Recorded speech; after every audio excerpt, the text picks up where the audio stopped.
Hello दोस्तों, कैसे हैं आप सब लोग। उम्मीद है आप सब अच्छे होंगे और अपनी प्रिपरेशन को बड़े बेहतरीन ढंग से कर रहे होंगे।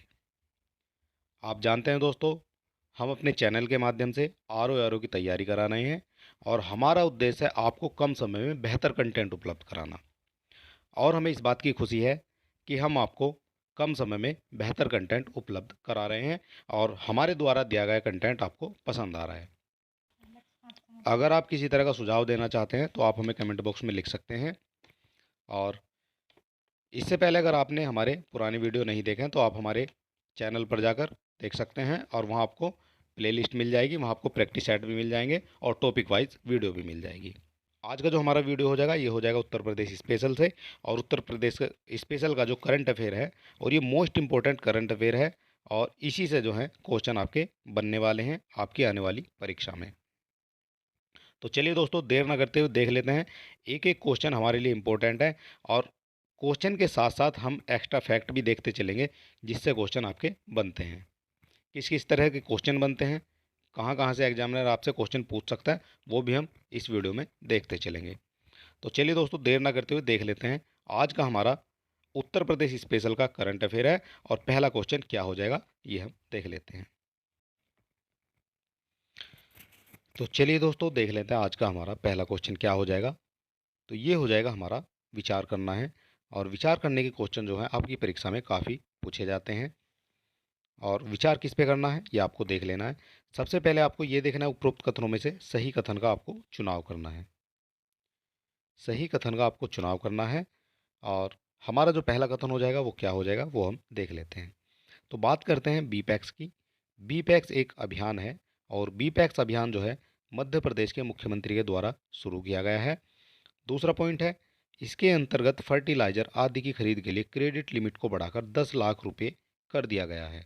ठीक है, इतनी बात आपको याद रखनी है और इसी तरह के क्वेश्चन जो है आपको आने वाली परीक्षा में देखने को मिलेंगे। तीसरे नंबर का आपका जो है पॉइंट हो जाएगा वो क्या हो जाएगा। बी पैक्स का अर्थ सहकारी अभियान से है जो कि ग्रामीण क्षेत्रों के विभिन्न आवश्यकताओं को पूरा करता है। तो आपको बताना है उपरोक्त में से सही कथन कौन सा हो जाएगा। अगर आप किसी क्वेश्चन का आंसर जानते हैं तो आप हमें कमेंट बॉक्स में लिख सकते हैं। और चलिए देख लेते हैं इसका जो करेक्ट आंसर क्या हो जाएगा। तो जो बी पैक्स अभियान है ये आपका मध्य प्रदेश की सरकार के द्वारा नहीं चलाया गया है। ये आपका मध्य प्रदेश की सरकार के द्वारा नहीं चलाया गया है, ये चलाया गया है आपका उत्तर प्रदेश की सरकार के द्वारा। ठीक है, ये हो जाएगा आपका उत्तर प्रदेश। और इसके अंतर्गत आपका जो है पहले वाला तो इनकरेक्ट हो जाएगा। दूसरा पॉइंट आपका ये करेक्ट हो जाएगा क्योंकि इसके अंतर्गत जो है फर्टिलाइजर आदि की खरीद के लिए क्रेडिट लिमिट को बढ़ाकर 10 लाख रुपए कर दिया गया है। तीसरा पॉइंट भी आपका करेक्ट हो जाएगा। बी पैक्स का जो अर्थ है ये है आपका सरकारी अभियान से। ये एक तरह की योजना है बी पैक्स, और इसका जो अभियान है या जिसका जो उद्देश्य है वो है ग्रामीण क्षेत्रों में विभिन्न आवश्यकताओं को पूरा करना। तो इसका जो करेक्ट आंसर हो जाएगा वो हो जाएगा आपका 2 और 3।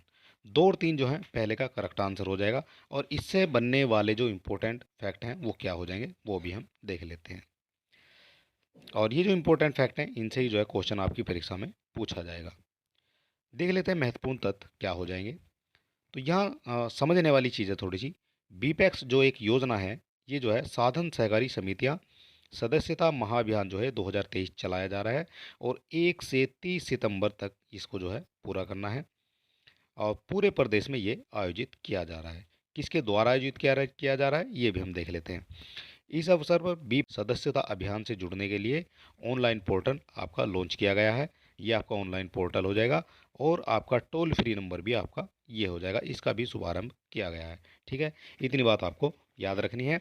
और उत्तर प्रदेश के जो 7500 यानी 7500 पैक्स में फर्टिलाइजर आदि की खरीद के लिए क्रेडिट लिमिट को बढ़ाकर 10 लाख रुपए कर दिया गया है। आपसे क्वेश्चन यही पूछा जा सकता है कि जो आपकी बी पैक्स स्कीम है, बी पैक्स योजना है, उसमें क्रेडिट लिमिट को बढ़ाकर कितने रुपए कर दिया गया है। तो ये है आपका 10 लाख रुपए। चलिए और देख लेते हैं इससे मोस्ट इम्पोर्टेंट क्वेश्चन क्या बन सकते हैं। पैक्स के माध्यम से 300 से अधिक ई सुविधाएं उपलब्ध कराई जाएंगी। इसके माध्यम से कृषि एवं कृषि व्यवसाय में अल्पकालिक ऋण दिया जाएगा।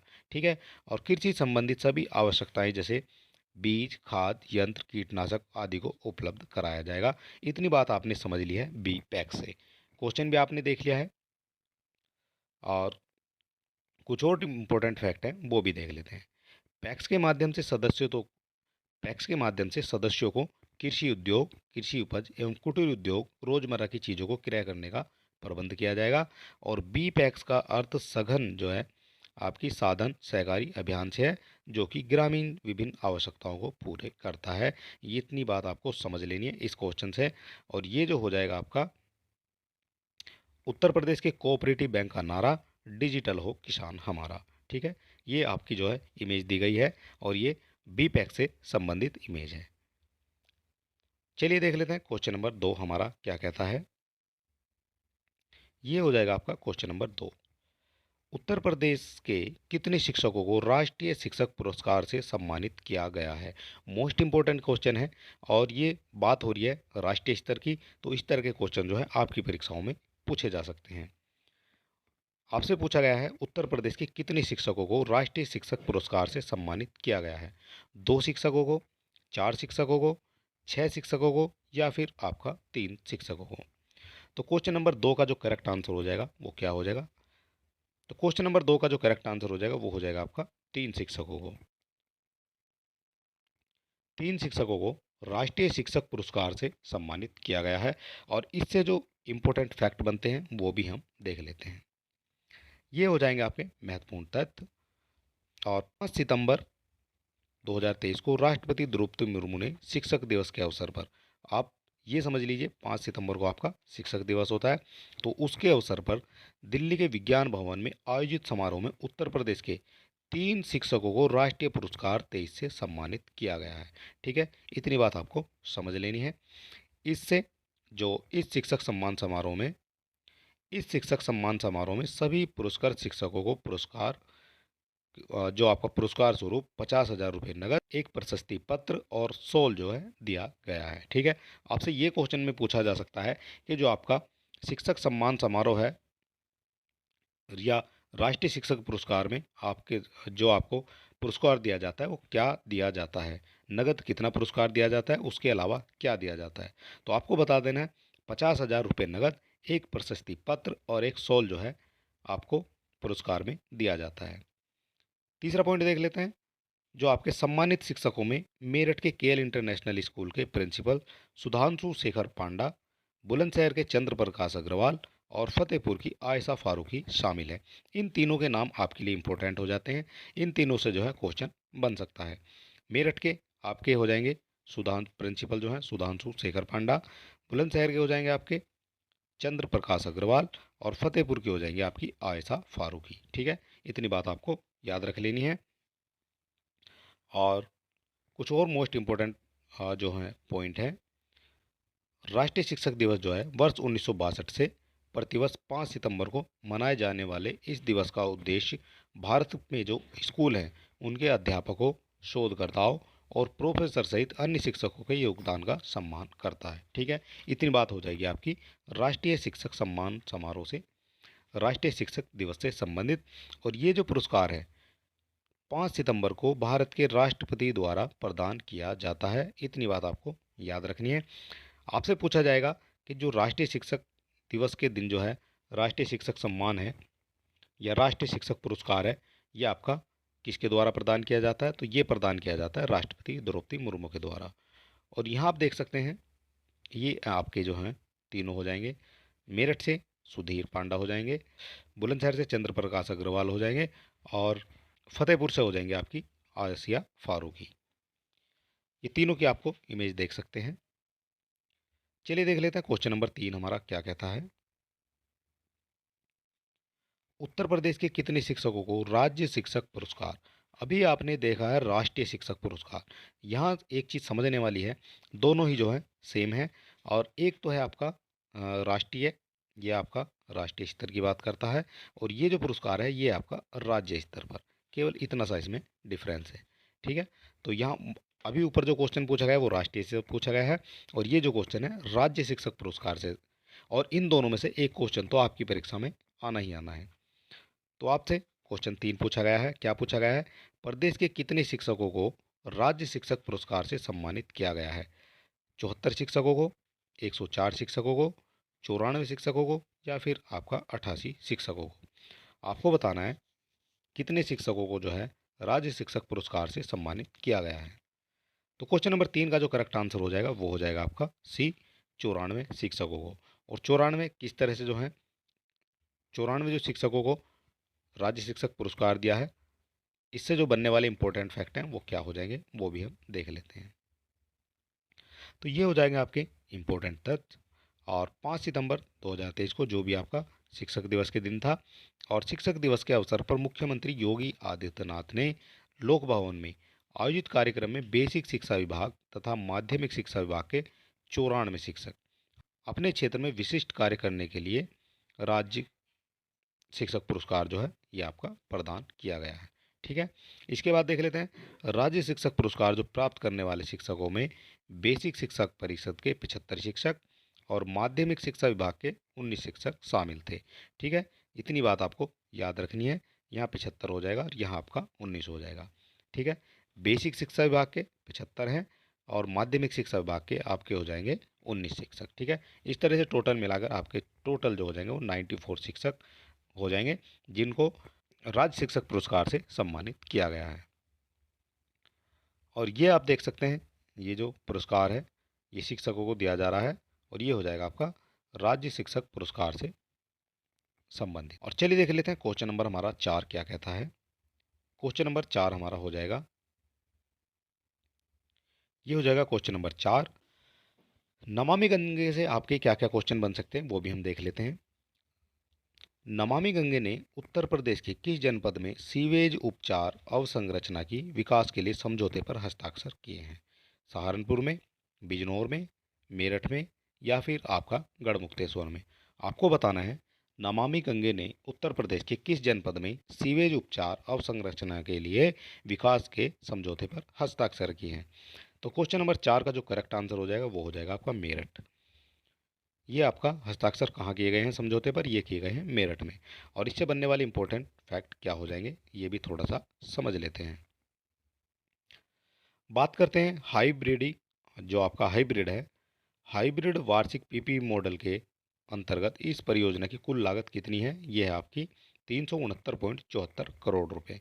ये अमाउंट आपसे पूछी जा सकती है और इसे जो है दिसंबर 2025 तक पूरे करने का लक्ष्य निर्धारित किया गया है। आपसे ये भी पूछा जा सकता है कि जो हाइब्रिड मोड पीपी मॉडल के अंतर्गत जो है इस परियोजना को पूरा करने का लक्ष्य कब तक रखा गया है? तो ये हो जाएगा दिसंबर 2025 तक। एनएमसीजी ने 2020 एमएलडी की कुल क्षमता वाले सीवेज उपचार संयंत्र जो आपका हो जाएगा क्या, एसटीपी का निर्माण करने के लिए परियोजना को मंजूरी प्रदान कर दी है, जिसमें आपका इंटरसेप्शन एंड डाइवर्सन जो है संरचनाओं का विकास है, आईएनटी नेटवर्क बिछाना है और 15 वर्षों के लिए परिचालन एवं रखरखाव सहित सीवेज पंपिंग स्टेशन आदि जैसे अन्य कार्य भी इसमें शामिल हो जाएंगे। और नेक्स्ट हो जाएगा आपका इस परियोजना का जो उद्देश्य है वो मेरठ शहर में मौजूदा सीवेज समस्याओं और काली जो है उसके कारण जो है काली नदी में सीवेज प्रदूषण की समस्या से समाधान करना है। ठीक है, काली नदी कहाँ है? ये आपकी मेरठ में है, मेरठ जिले में हो जाएगी।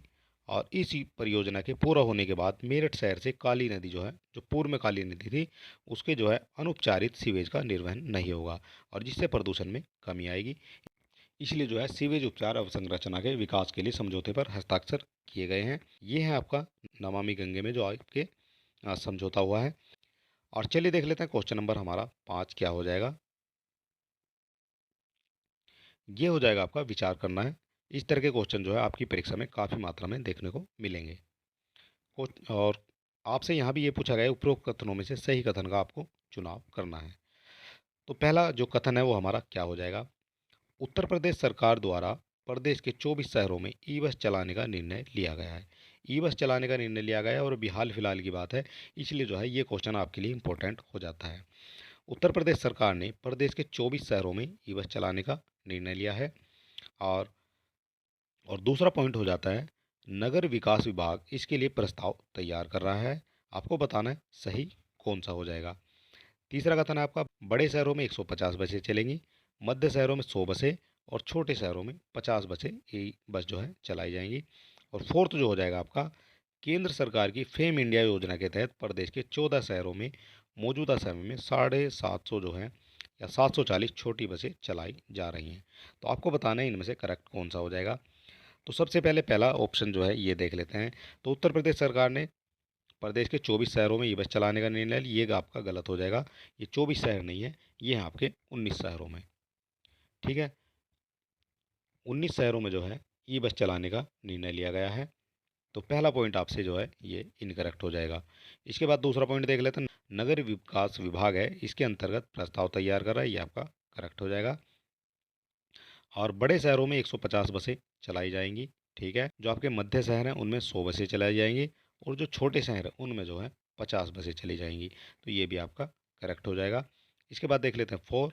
केंद्र सरकार की फेम इंडिया योजना के तहत प्रदेश में 14 शहरों में मौजूदा समय में 700 छोटी बसें जो हैं चलाई जा रही हैं। तो ये भी आपका करेक्ट हो जाएगा। तो आपका जो करेक्ट हो जाएगा 2, 3 और 4, और 2, 3 और 4 ये दिया गया आपका ऑप्शन नंबर बी में। तो 5 का जो करेक्ट ऑप्शन हो जाएगा वो हो जाएगा आपका बी। 2, 3 और 4, एक ऑप्शन जो है ये आपका गलत हो जाएगा, क्योंकि उत्तर प्रदेश सरकार ने 24 शहरों में ये बस नहीं चलाने का निर्णय लिया है, ये लिया है 19 शहरों में। और चलिए देख लेते हैं इससे बनने वाले इंपॉर्टेंट फैक्ट क्या हो जाएंगे। उत्तर प्रदेश सरकार लोगों को बेहतर ट्रांसपोर्ट की सुविधा देने के लिए प्रदेश के 17 नगर निगमों में 19 शहरों में, यहाँ गया आपका 19 शहरों में ई बस चलाने जा रही है। और यह बसें पीएम ई बस सेवा योजना के तहत चलाई जाएंगी। ठीक है, इतनी बात आपको याद रखनी है। और क्या इससे बनने वाले महत्वपूर्ण फैक्ट हो जाएंगे। इसका नगर विकास विभाग जो है इसके लिए प्रस्ताव तैयार कर रहा है, ये हमने ऊपर देख लिया है। और जल्द ही उच्च स्तर से मंजूरी के बाद इसे केंद्र सरकार को भेजा जाएगा। ठीक है, इतनी बात आपको याद रख लेनी है। और ये भी आपसे क्वेश्चन पूछा जाएगा कि बड़े शहरों में आपका 150 बसें चलाई जा रही हैं, मध्य शहरों में 100 बसें चलाई जा रही हैं, और जो छोटे शहर हैं उनमें जो है केवल 50 बसें चलाई जा रही हैं। ठीक है, और इससे यात्रियों को काफ़ी राहत मिलेगी। जो मोस्ट इंपॉर्टेंट फैक्ट हैं केवल वही हम देख रहे हैं, बाकी चीज़ें हम नहीं देख रहे हैं। और ये केंद्र सरकार की योजना है जिसके अंतर्गत ये सारी जो है बसें चलाई जा रही हैं। और इसका नाम है फेम इंडिया योजना के तहत 14 शहरों में मौजूदा समय में 740 छोटी एसी बसें चलाई जा रही हैं।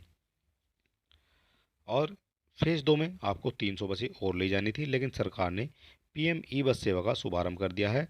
इसके चलते फेम इंडिया को फेज़ 2 में अब नई बसें नहीं खरीदने पर जो है मंथन चल रहा है। ठीक है, ये चीज़ें हो जाएंगी आपकी गवर्नमेंट से संबंधित। इसके बाद देख लेते हैं शासन स्तर पर तैयार किए जा रहे जो आपके प्रस्ताव के मुताबिक राज्य के बड़े शहरों में, खासकर जो लखनऊ है, कानपुर और गाजियाबाद, ये आपके बड़े शहर हो जाएंगे। तो इनमें आपकी 150 बसें चलाई जाएंगी। आगरा, झांसी, वाराणसी, मेरठ और प्रयागराज, बरेली, आगरा, इसमें जो है आपकी कितनी चलाई जाएंगी, तो ये चलाई जाएंगी आपकी 100 बस। और जो आपके छोटे जो शहर हैं उनमें आपकी जो है जैसे अयोध्या, मथुरा, रामपुर व सहारनपुर में 50 बसें जो हैं चलाई जाएंगी। और ये हो जाएगी आपकी ई बस। ठीक है, इस तरह से ई बस होती है। चलिए देख लेते हैं क्वेश्चन नंबर 6 हमारा क्या हो जाएगा। 6 हो जाएगा हमारा सत्य कथन पर आपको विचार करना है। और हमारा पहला कथन क्या हो जाएगा वो भी हमें देख लेना है। तो पहला कथन हो जाएगा हमारा, नई शिक्षा नीति के अंतर्गत उत्तर प्रदेश के स्कूलों में अब सप्ताह में मात्र 29 घंटे पढ़ाई होगी। और दूसरा पॉइंट है आपका, उत्तर प्रदेश में स्कूली कक्षाओं का जो सामान्य समय है वो 35 मिनट हो जाएगा। और तीसरा पॉइंट होगा आपका, बच्चों के पढ़ाई के बोझ को कम करने के लिए 10 दिनों तक बिना बस्ते के आने की छूट होगी। ठीक है, इतनी बात आपको याद रखनी है। तो इनमें से आपको बताना है करेक्ट आंसर आपका कौन कौन सा हो जाएगा। तो पहला पॉइंट देख लेते हैं, नई शिक्षा नीति के अंतर्गत जो उत्तर प्रदेश के स्कूलों में अब सप्ताह में मात्र 29 घंटे पढ़ाई होगी। तो ये जो ऑप्शन है आपका ये करेक्ट हो जाएगा। दूसरा देख लेते हैं, प्रदेश में स्कूली कक्षाओं का जो समय है वो 35 मिनट हो जाएगा, ये भी आपका करेक्ट हो जाएगा। और तीसरा जो पॉइंट है, बच्चों के पढ़ाई के बोझ को कम करने के लिए 10 दिनों तक बिना बस्ते के आने की छूट रहेगी। तो ये पॉइंट भी आपका जो है करेक्ट हो जाएगा। इस हिसाब से जो है आपके सभी क्वेश्चन करेक्ट हो जाएंगे। और 6 का जो करेक्ट आंसर हो जाएगा वो हो जाएगा आपका उपरोक्त सभी सत्य हो जाएंगे। ठीक है, 6 का जो सी है ये आपका करेक्ट हो जाएगा। और इससे बनने वाले जो इम्पोर्टेंट फैक्ट हैं वो क्या हो जाएंगे। राज्य सरकार ने जो आपकी राष्ट्रीय शिक्षा नीति लागू करने के उद्देश्य से शिक्षा विभाग को नई शिक्षा नीति के नेशनल कैरिकुलम फ्रेमवर्क यानी एनसीएफ। ये बात कर रहे हैं एनसीएफ की, ठीक है।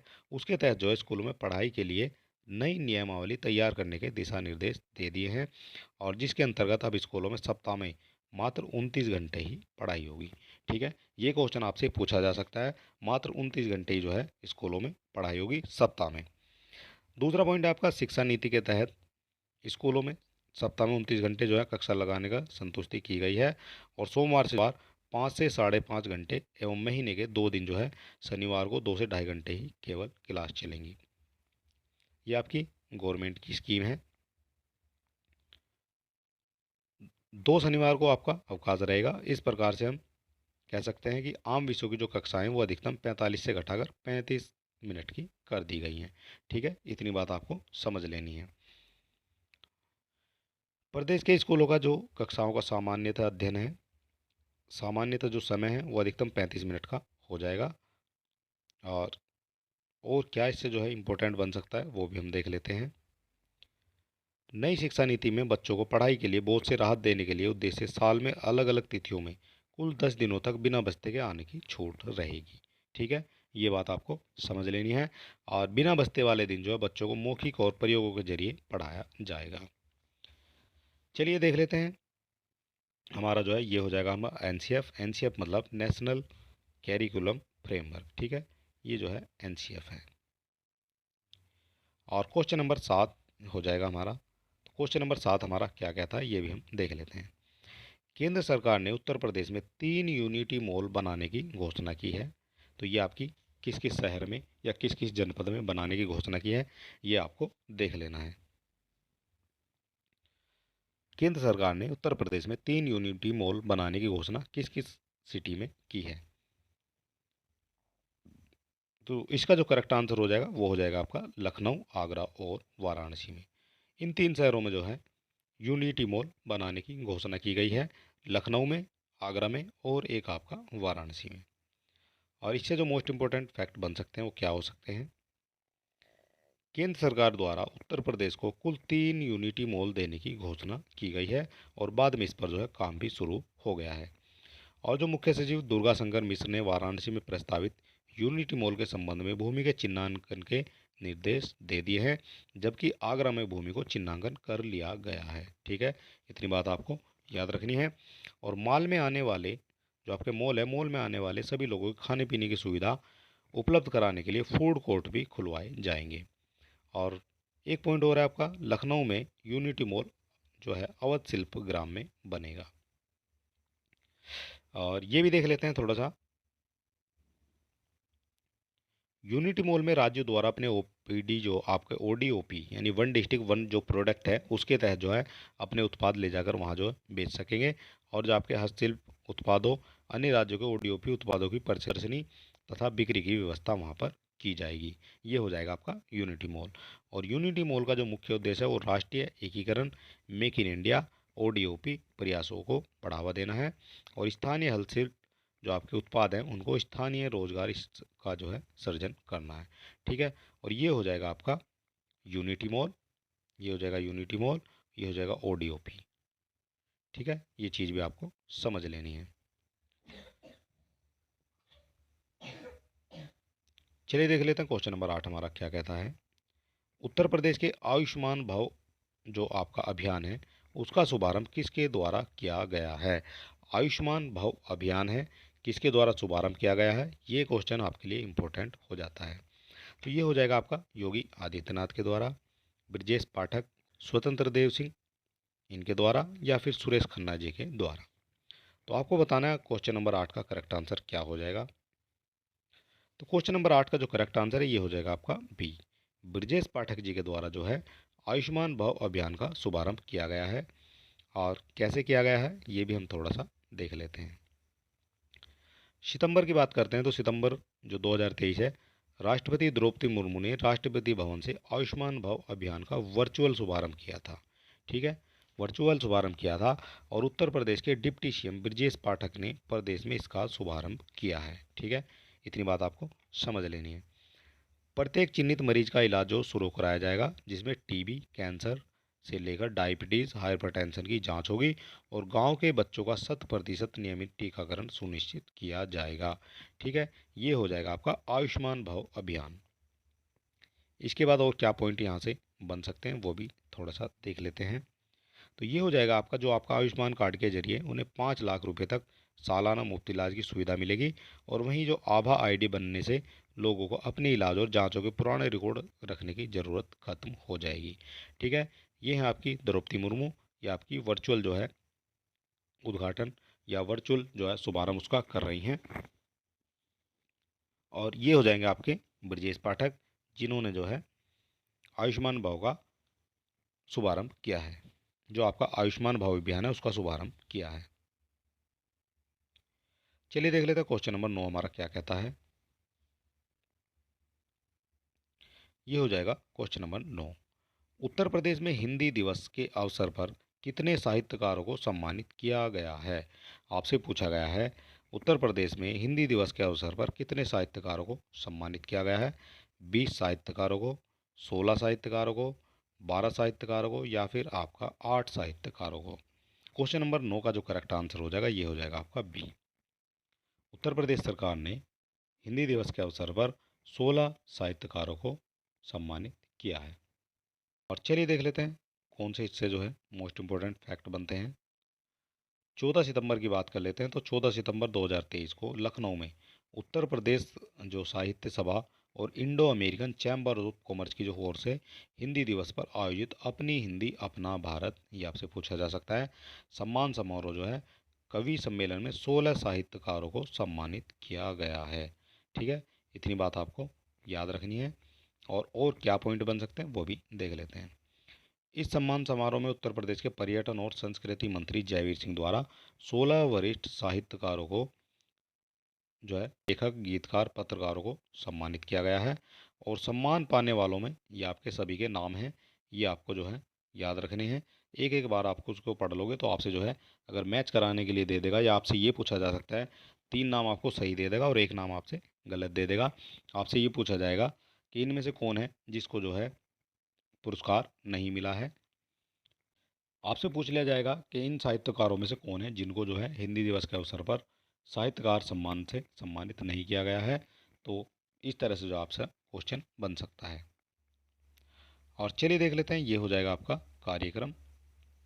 इस कार्यक्रम के दौरान पर्यटन मंत्री ने कहा कि हम अपने प्रदेश की संस्कृति को विदेश तक ले जा रहे हैं। ठीक है, और इसके पहले चरण की शुरुआत जो है कोरिया से हुई है। ठीक है, ये आप इमेज में देख सकते हैं। और चलिए देख लेते हैं क्वेश्चन नंबर 10 हमारा क्या कहता है। निम्न कथनों पर आपको विचार करना है। और डॉक्टर बीसी राय ट्रॉफी जूनियर राष्ट्रीय फुटबॉल चैंपियनशिप का खिताब उत्तर प्रदेश ने जीत लिया है। ठीक है, क्या ये आपका कथन सही हो जाएगा? तो आपसे पूछा गया है सत्य कथन आपको बताना है। क्वेश्चन नंबर 10 है और क्वेश्चन नंबर 10 का जो करेक्ट आंसर है वो क्या हो जाएगा ये हम देख लेते हैं। तो डॉक्टर बीसी राय जो है ये आपका जो है ये करेक्ट हो जाएगा। डॉक्टर बीसी राय जो ट्रॉफी है जूनियर राष्ट्रीय फुटबॉल चैंपियनशिप का खिताब उत्तर प्रदेश ने जीत लिया है। ठीक है, ये आपका करेक्ट हो जाएगा। दूसरा पॉइंट देख लेते हैं। जूनियर राष्ट्रीय फुटबॉल चैंपियनशिप उड़ीसा के भुवनेश्वर में जो है आयोजित की गई है, ये भी आपका जो है करेक्ट हो जाएगा। उत्तर प्रदेश ने जीता है और आपका उड़ीसा के भुवनेश्वर में ये जो प्रतियोगिता हुई है। तीसरा पॉइंट है उत्तर प्रदेश ने फाइनल में कर्नाटक को 2-1 से गोल से हराया है। तो ये आपका जो है गलत हो जाएगा, क्योंकि यहाँ कर्नाटक को नहीं हराया है। उत्तर प्रदेश ने फाइनल में कर्नाटक को नहीं हराया है, ये हराया आपका वेस्ट बंगाल यानी कि पश्चिमी बंगाल को। ठीक है, तो तीसरा जो है ये आपका इनकरेक्ट हो जाएगा। और फोर्थ देख लेते हैं। टूर्नामेंट में निरंजन जंगशाही ने सबसे ज़्यादा 8 गोल किए, तो ये भी आपका जो है करेक्ट हो जाएगा। ठीक है, तो इस तरह से आपका जो है 1, 2 और 4, 1, 2, 4 आपका दिया गया है बी ऑप्शन में। तो 1, 2 और 4 है ये आपके करेक्ट ऑप्शन हो जाएगा। तो 10 का बी ये आपका करेक्ट आंसर हो जाएगा। और इससे बनने वाले जो इंपॉर्टेंट फैक्ट हैं वो क्या हो जाएंगे ये भी थोड़ा सा समझ लेना है। ये आपका उड़ीसा के भुवनेश्वर में आयोजित डॉक्टर बी सी राय ट्रॉफी जूनियर राष्ट्रीय फुटबॉल चैंपियनशिप का खिताब जो है उत्तर प्रदेश ने जीत लिया है। और उत्तर प्रदेश ने फाइनल में पश्चिम बंगाल को, उधर लिख रहा था ऑप्शन में कर्नाटक, लेकिन कर्नाटक को नहीं हराया है, इन्होंने हराया पश्चिम बंगाल को 2-1 गोल से हरा दिया है।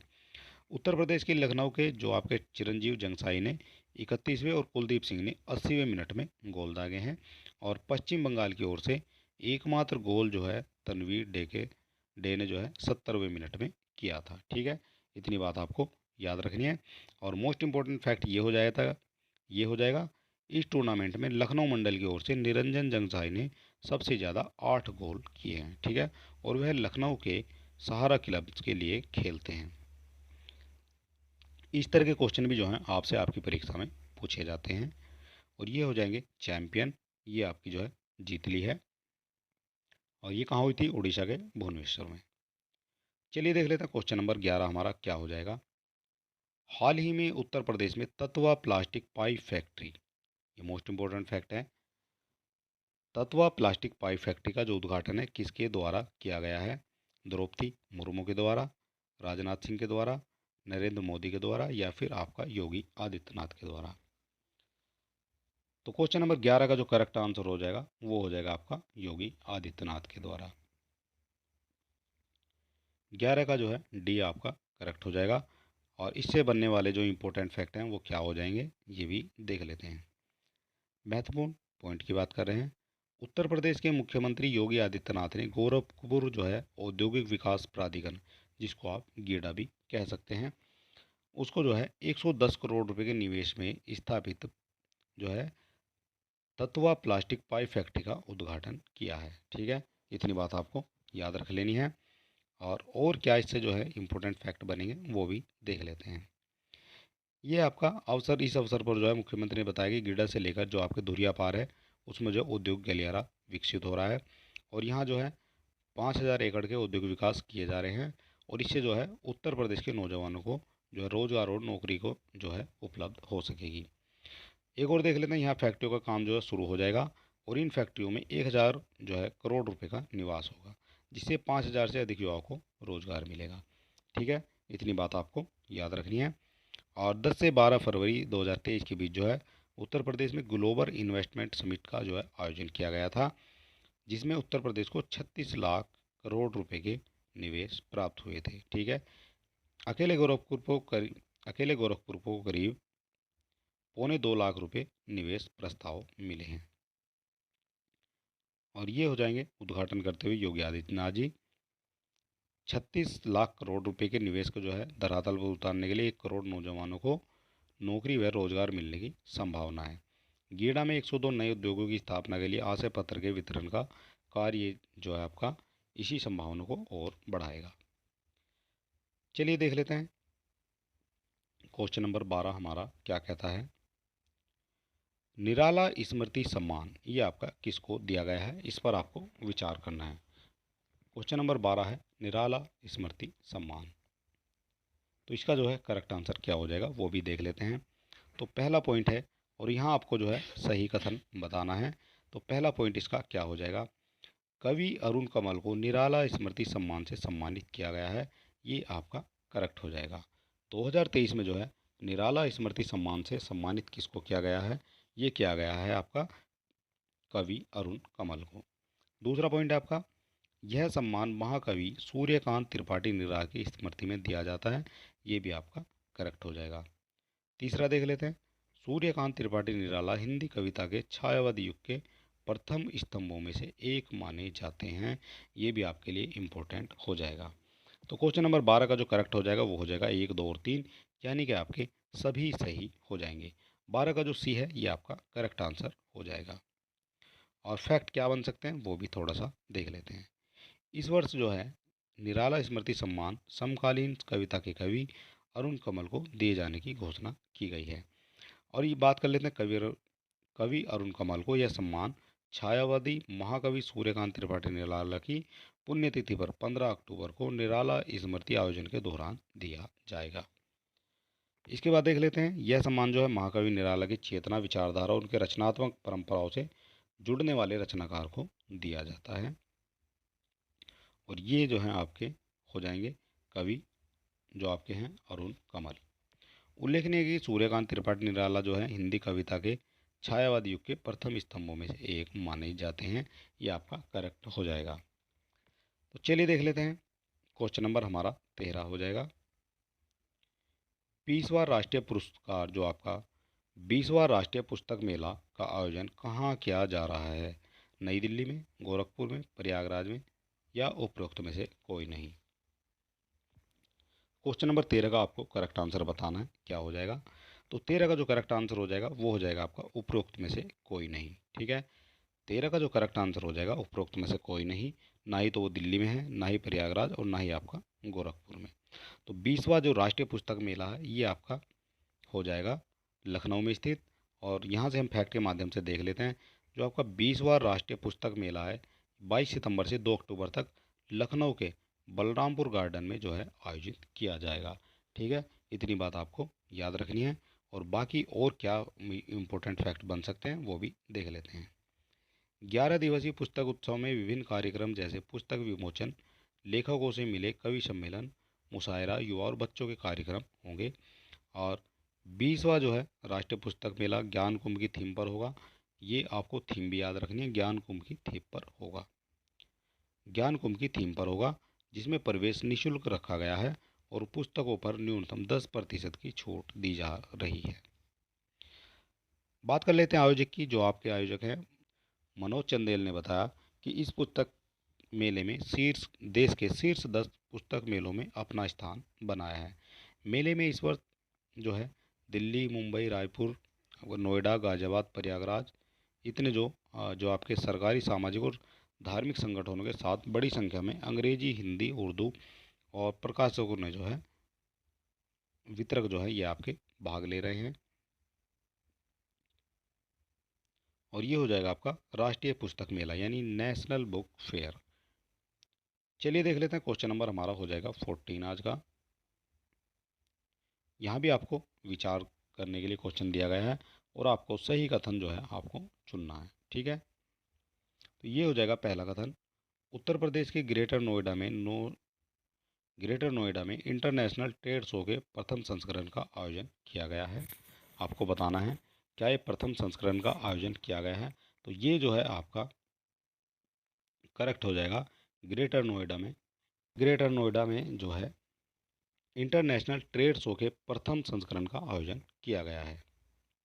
दूसरा देख लेते हैं। इसका शुभारंभ उत्तर प्रदेश के मुख्यमंत्री योगी आदित्यनाथ की उपस्थिति में राष्ट्रपति द्रौपदी मुर्मू के द्वारा किया गया है। ये भी आपके लिए करेक्ट हो जाएगा। और इस ट्रेड शो में सभी सेक्टरों में उत्पादों को प्रदर्शित करना है, तो ये भी आपके लिए करेक्ट हो जाएगा। और इसका जो करेक्ट आंसर हो जाएगा वो हो जाएगा उपरोक्त सभी। तो उपरोक्त सभी है आपका ये दिया हुआ है सी में। जो 14 का जो सी है ये आपका करेक्ट आंसर हो जाएगा। और चलिए देख लेते हैं मोस्ट इंपॉर्टेंट फैक्ट। इससे मोस्ट इंपॉर्टेंट फैक्ट क्या बन जाते हैं तो बात कर लेते हैं। ये है आपका सितंबर की। राष्ट्रपति द्रौपदी मुर्मू ने ग्रेटर नोएडा जनपद गौतम बुद्ध नगर में उत्तर प्रदेश के मुख्यमंत्री योगी आदित्यनाथ की उपस्थिति में Uttar Pradesh internet trade show के प्रथम संस्करण का जो है शुभारंभ किया है। दूसरा पॉइंट है आपका Uttar Pradesh international trade show 21 से 25 सितंबर 23 तक ग्रेटर नोएडा के इंडियन एक्सपो मार्ट में आयोजित किया गया है। और इस ट्रेड शो में 2000 से अधिक निर्माता और उत्पादों को प्रदर्शित किया गया है। विश्व के विभिन्न हिस्से में 66 देशों में 400 से अधिक बायर्स भी इस ट्रेड शो में भाग ले रहे हैं। और ये हो जाएगा वो आपका ट्रेड शो। यहाँ आपका उद्घाटन कर रही हैं द्रौपदी मुर्मू जी और यहाँ आपके जो हैं योगी आदित्यनाथ जी। और हस्तशिल्प व हस्तशिल्प पर आधारित उत्पादों के साथ साथ राष्ट्र के युवा उद्यमों जिसमें विशेषकर महिला उद्यमियों द्वारा भी उत्पादों का प्रदर्शन किया जा रहा है। और 96 लाख से अधिक जो आपके एमएसएमई इकाइयों के साथ उत्तर प्रदेश का राज्यों में नंबर 1 स्थान है। चलिए देख लेते हैं क्वेश्चन नंबर 15 हमारा क्या कहता है। क्वेश्चन नंबर 15 हो जाएगा हमारा। प्रधानमंत्री ने उत्तर प्रदेश के किस जनपद में भारतीय क्रिकेट कंट्रोल बोर्ड द्वारा बनाया गया इंटरनेशनल क्रिकेट स्टेडियम का शिलान्यास किया है? ये किस जो है जनपद में किया गया है आपको बताना है। प्रधानमंत्री के द्वारा जो है भारतीय क्रिकेट कंट्रोल बोर्ड द्वारा बनाया गया इंटरनेशनल क्रिकेट स्टेडियम का शिलान्यास किया गया है। लखनऊ में, प्रयागराज में, गोरखपुर में या फिर आपका वाराणसी में। तो क्वेश्चन नंबर 15 का आपको करेक्ट आंसर बताना है। तो क्वेश्चन नंबर 15 का जो करेक्ट आंसर हो जाएगा वो हो जाएगा आपका वाराणसी। भारतीय क्रिकेट कंट्रोल बोर्ड द्वारा बनाया गया इंटरनेशनल क्रिकेट स्टेडियम ये हो जाएगा आपका वाराणसी में। चलिए देख लेते हैं जो इम्पोर्टेंट आपके बन जाते हैं। सितंबर 23 को प्रधानमंत्री नरेंद्र मोदी ने उत्तर प्रदेश के जनपद वाराणसी में गंजारी में इंटरनेशनल क्रिकेट स्टेडियम का शिलान्यास किया है। और यह जो है भारतीय क्रिकेट कंट्रोल बोर्ड द्वारा उत्तर प्रदेश में बनाया जा रहा है पहला स्टेडियम है ये। अगर ये पहला स्टेडियम है तो आपके लिए इम्पोर्टेंट हो जाता है, क्योंकि पहली पहली चीज़ें जो है ये आपसे काफ़ी मात्रा में जो है आपसे पूछी जाती हैं। वाराणसी में अंतर्राष्ट्रीय क्रिकेट स्टेडियम आधुनिक जो विश्व स्तरीय खेल है जो आपका इंफ्रास्ट्रक्चर में विकसित करने के लिए प्रधानमंत्री के विजन को साकार करने की दिशा में एक कदम हो जाएगा। और चलिए देख लेते हैं, ये हो जाएगा आपका आधुनिक अंतर्राष्ट्रीय क्रिकेट स्टेडियम वाराणसी के गंजारी जो आपका राजा तालाब में लगभग 450 करोड़ रुपए की लागत से विकसित किया जाएगा। ठीक है, इतनी बात आपको समझ लेनी है।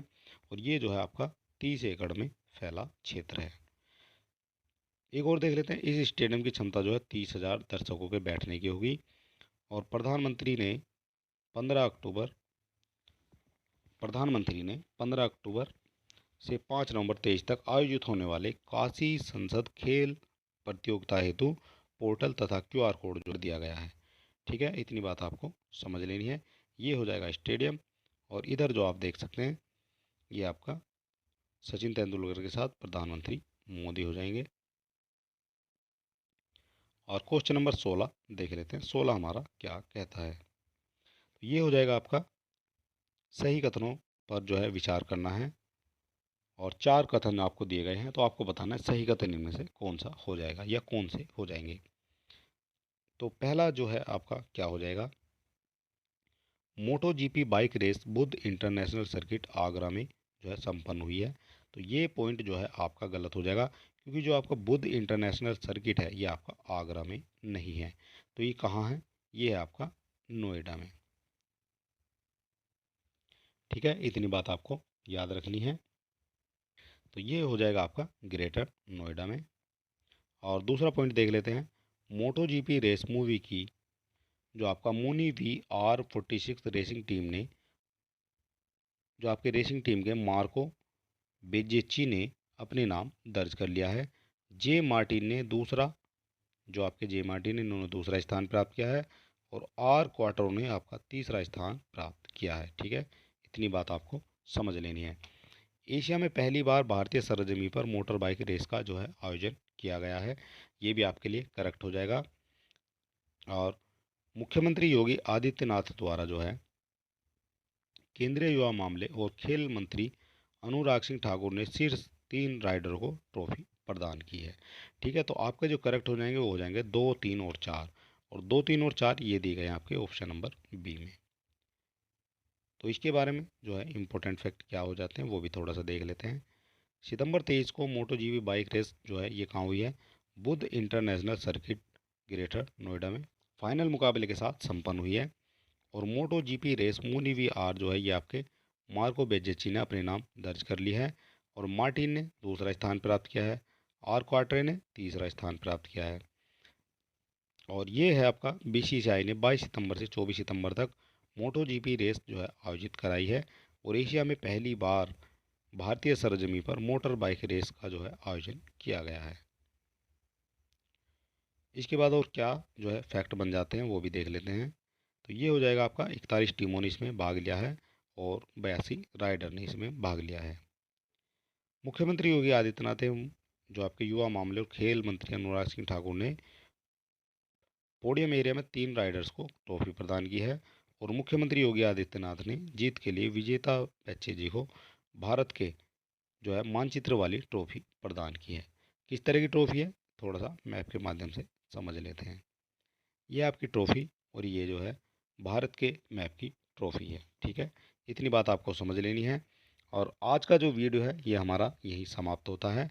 और अगर आपने अभी तक हमारे चैनल को सब्सक्राइब नहीं किया है तो सब्सक्राइब कर सकते हैं, वीडियो को अपने दोस्तों में शेयर कर सकते हैं।